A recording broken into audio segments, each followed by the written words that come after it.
الحمد لله الذي رفع السماء بقدرته ومد الأرض بمشيئته وخلق الخلائق بإرادته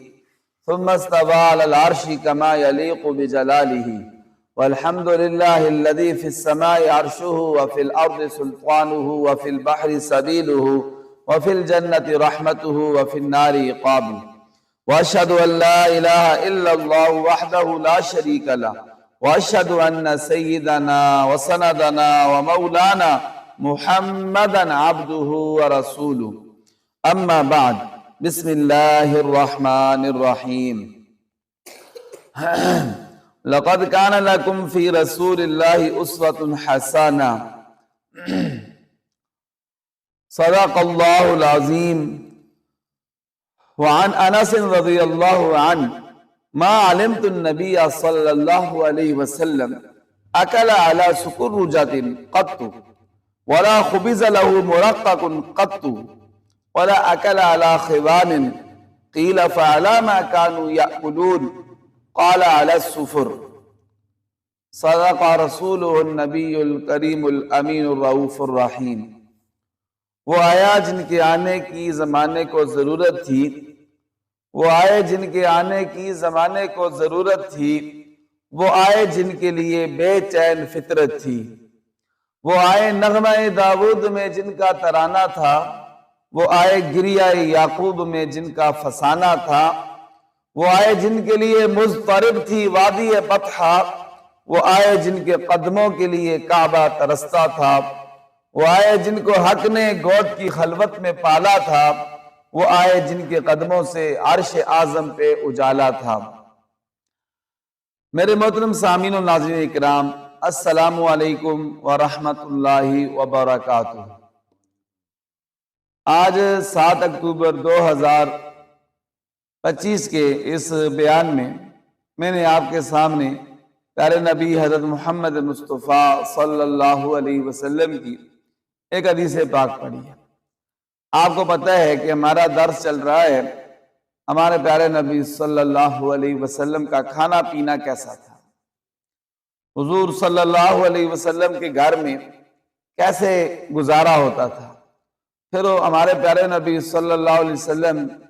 کا کھانے کا سنت طریقہ کیا تھا، حضور کیا کیا چیزیں پسند کرتے تھے کھانے میں، پینے میں کیا پسند فرماتے تھے۔ آج جو میں نے حدیث پاک پڑھی ہے اس میں ہمارے پیارے نبی صلی اللہ علیہ وسلم کھانا دسترخوان بچھا کر کھاتے تھے یا کسی میز پر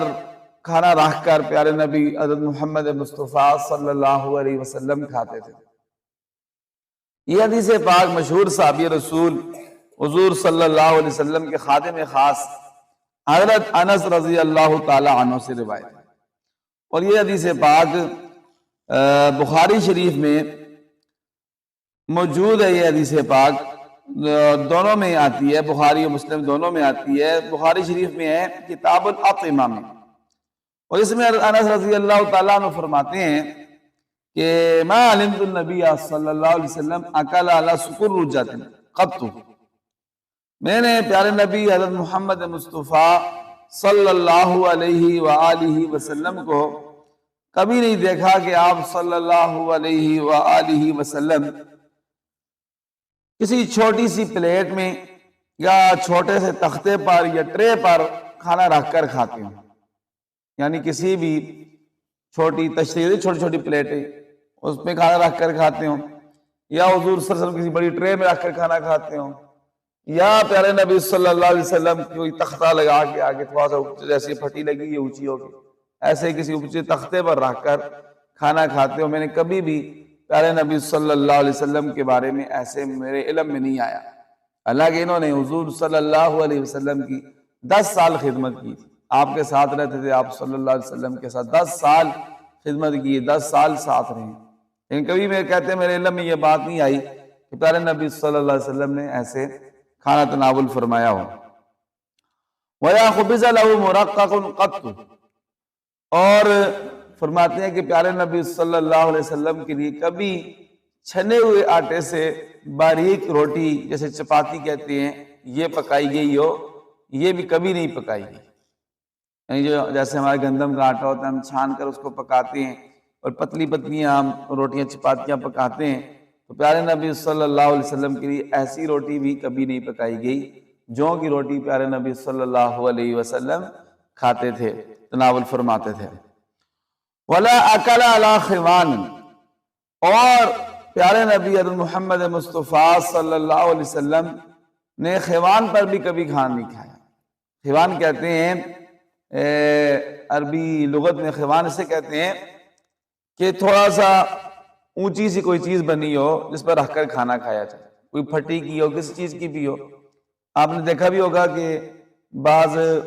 جو پٹھانوں والے ہوٹل ہوتے ہیں، بیٹھنے کی جگہ بنی ہوتی ہے، اس کے آگے نا چھوٹی سی ٹیبل بنی ہوتی ہے، تھوڑی اونچی جی، بڑی ٹیبل نہیں ہوتی لیکن چھوٹی برابر سا پھٹا سا بننا ہوتا ہے، اس پھٹے کے اوپر رکھ کر کھانا کھایا۔ تو پیارے نبی حضرت محمد مصطفیٰ صلی اللہ علیہ وسلم نے کبھی ایسے مطلب چھوٹے سائز کی ٹیبل پر جس کی ٹانگیں نہ ہو اور پھٹا سا بنا ہوا اس پر بھی رکھ کر کبھی پیارے نبی صلی اللہ علیہ وسلم نے کھانا نہیں کھایا۔ پھر صحابہ اکرام نے پوچھا حضرت انس رضی اللہ تعالیٰ عنہ سے، جب آپ کہتے ہیں کہ پیارے نبی صلی اللہ علیہ وسلم نے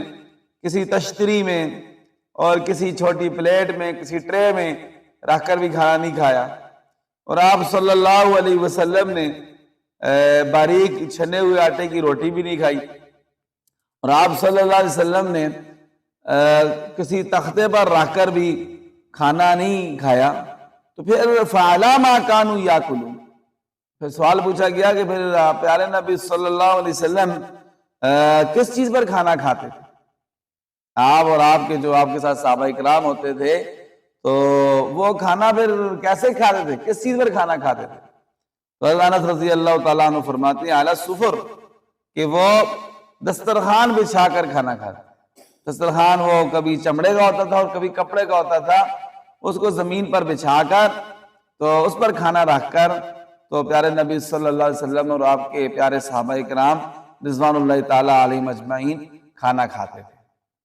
اب اس حدیث پاک میں پیارے نبی صلی اللہ علیہ وسلم کا طریقہ ذکر کیا گیا ہے کھانے کا۔ اب سوال یہ ہوتا ہے کہ کیا چھنے ہوئے آٹے کی روٹی کھانا کیا پھر جائز نہیں ہوگا، صحیح نہیں ہوگا؟ ہمارے نبی صلی اللہ علیہ وسلم نے تو کبھی نہیں کھائی چھنے ہوئے آٹے کی باریک روٹی، چپاتی جسے کہتے ہیں، یہ آپ صلی اللہ علیہ وسلم نے نہیں کھائی۔ اس کا جواب یہ ہے کہ کھانے میں ایسی روٹی بھی کھانے میں کوئی حرج نہیں ہے،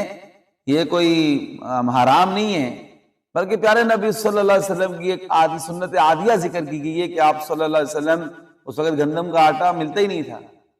ٹھیک ہے جی، جوں کا آٹا جو ہے وہ استعمال فرماتے تھے۔ تو اس لیے ایسی روٹی کھانے میں، گندم کی روٹی یا چپاتی کھانے میں یا چھنا ہوا آٹا کھانے میں کوئی حرج نہیں ہے۔ اور دوسرا سوال یہ ہوتا ہے کہ کیا آیا جیسے ہماری شادیوں میں رواج ہے یا گھروں میں بھی ڈائننگ ٹیبل پر رکھ کر کھانا کھاتے ہیں، اور شادیوں پر تو اکثر ٹیبلیں کرسیاں لگائی جاتی ہیں، اس کے علاوہ ہوٹلوں میں جائیں آپ تو ہوٹلوں میں بھی ٹیبلیں کرسیاں لگی ہوتی ہیں، تو کیا یہ ٹیبل پر رکھ کر کھانا کھانا تو یہ جائز نہیں ہوگا؟ پھر ہمارے پیارے نبی صلی اللہ علیہ وسلم نے تو کبھی ایسے کھانا نہیں کھایا۔ تو اس کا جواب یہ ہے کہ شروع میں ایسا تھا، جب انگریز پاکستان ہندوستان میں آئے تھے، برصغیر پاک و ہند میں،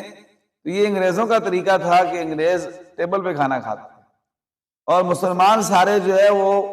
نیچے بیٹھ کر کھانا کھاتے تھے، سارے مسلمان۔ تو یہ ایک انگریزوں کے ساتھ خاص تھا ایک طریقہ، اور پیارے نبی صلی اللہ علیہ وسلم کا فرمان ہے کہ من تشبہ بقوم فہو منہم، جو جس قوم کے ساتھ مشابہت کرے گا قیامت والے دن اسی کے ساتھ اس کا حشر ہوگا، انہی میں سے شمار ہوگا۔ لیکن جو رفتہ رفتہ ایسے ہوا، یہ طریقہ انگریزوں کے ساتھ خاص نہیں رہا، بعد مسلمان بھی عام جو ہے وہ ٹیبلوں پر کھانا کھانا شروع ہو گئے، ٹھیک ہے جی۔ اس طرح آپ دیکھتے ہیں کہ ابھی مسلمانوں کا ملک ہے لیکن ہوٹلوں میں، شادیوں میں، ہر جگہ ٹیبل کرسیاں جو ہے وہ لگائی جاتی ہیں اور وہ لوگ کھانا کھاتے ہیں۔ تو اب یہ انگریزوں کے ساتھ خاص نہیں رہا، جب انگریزوں کے ساتھ خاص نہیں رہا تو ان کے ساتھ مشابہت بھی نہیں رہی، تو اس لیے اب ٹیبل پر کھانا رکھ کر کھانا یہ جائز ہے، کوئی ناجائز کام نہیں ہے۔ ہاں البتہ یہ یاد رکھیں کہ پیارے نبی صلی اللہ علیہ وسلم کی اصل سنت اور سب سے بہتر طریقہ جو سنت کے زیادہ قریب ہے وہ یہی ہے اب بھی کہ زمین پر بیٹھ کر دسترخوان بچھا کر کھانا کھایا جائے۔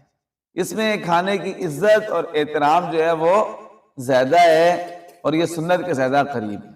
ہمارے پیارے نبی حضرت محمد مصطفیٰ صلی اللہ علیہ وسلم زمین پر دسترخوان بچھا کر، وہ دسترخوان کبھی چمڑے کا ہوتا تھا اور کبھی آپ پتہ ہے آج کل نئے ڈسپوزل دسترخوان بھی آ گئے ہیں، اور جو شاپر کے ہوتے ہیں بچھاتے ہیں پھر اٹھا کے پھینک دیتے ہیں، تو ان پر بھی کھانا کھانے میں حرج کوئی نہیں، تو وہ بھی ایک قسم کا دسترخوان ہے۔ تو بہتر، سب سے زیادہ بہتر اور سنت کے قریب یہ ہے کہ زمین پر بیٹھ کر کھانا کھایا جائے۔ اور ہمارے پیارے نبی صلی اللہ علیہ وسلم ایک تو زمین پر بیٹھ کر کھانا کھاتے تھے اور سارے اکٹھے کھانا کھاتے تھے، اور برتن بھی بڑے برتن میں کھانا کھاتے تھے۔ اور یہ جو ہمارا آج کل رواج ہو گیا ہے کہ الگ الگ کھانا کھاتے ہیں اور چھوٹی چھوٹی پلیٹوں میں لے کر، ماں الگ، باپ الگ، بچے الگ، ٹھیک ہے جی، تو یہ طریقہ بھی سنت کے قریب نہیں ہے۔ سنت کے قریب ہے کہ سارے دسترخوان پہ بیٹھ کے اکٹھے کھانا کھائیں، اس میں اللہ تعالیٰ نے جو ہے وہ زیادہ برکت رکھی ہوئی ہے اور وہ زیادہ سنت کے قریب ہے۔ اللہ تعالیٰ سے دعا ہے اللہ تعالیٰ ہمیں عمل کی توفیق عطا فرمائے، اپنے پیارے نبی کی ہر سنت کو اپنانے کی توفیق عطا فرمائے۔ کل انشاءاللہ